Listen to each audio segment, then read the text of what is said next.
மதுரையில் அன்னை மீனாட்சி செய்த அற்புதங்கள் ஏராளமானவை. அவற்றுள் ஒன்று, கோயிலில் மடப்பள்ளியில் சமையல்காரராக இருப்பவர் அன்று வேலை பளு காரணமாக இரவிலே தாமதமாக உறங்கச் சென்றார்.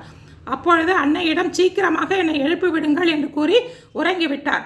பக்தனாகிய தன் குழந்தை ஆழ்ந்து உறங்கியிருப்பதை பார்த்து மீனாட்சி அம்மனுக்கு எழுப்புவதற்கு மனம் இல்லை. அதனால் தானே மடப்பள்ளிக்கு சென்று தன் மாணிக்க மூக்குத்தியை கழட்டி வைத்துவிட்டு இருட்டாக இருந்ததால் அந்த மூக்குத்தியினுடைய ஒளியிலே உணவு தயார் செய்தார்.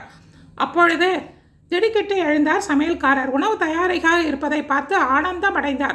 அர்ச்சகர்கள் அந்த உணவை எடுத்து சென்று அம்மனுக்கு நிவேதனம் செய்தார்கள். கற்பூர ஆரத்தி காண்பிக்கப்பட்ட போது அன்னையினுடைய மூக்கில் மூக்குத்தி இல்லாத இருப்பதை பார்த்து அதிர்ச்சி அடைந்து எல்லா இடங்களிலும் தேடினார்கள்.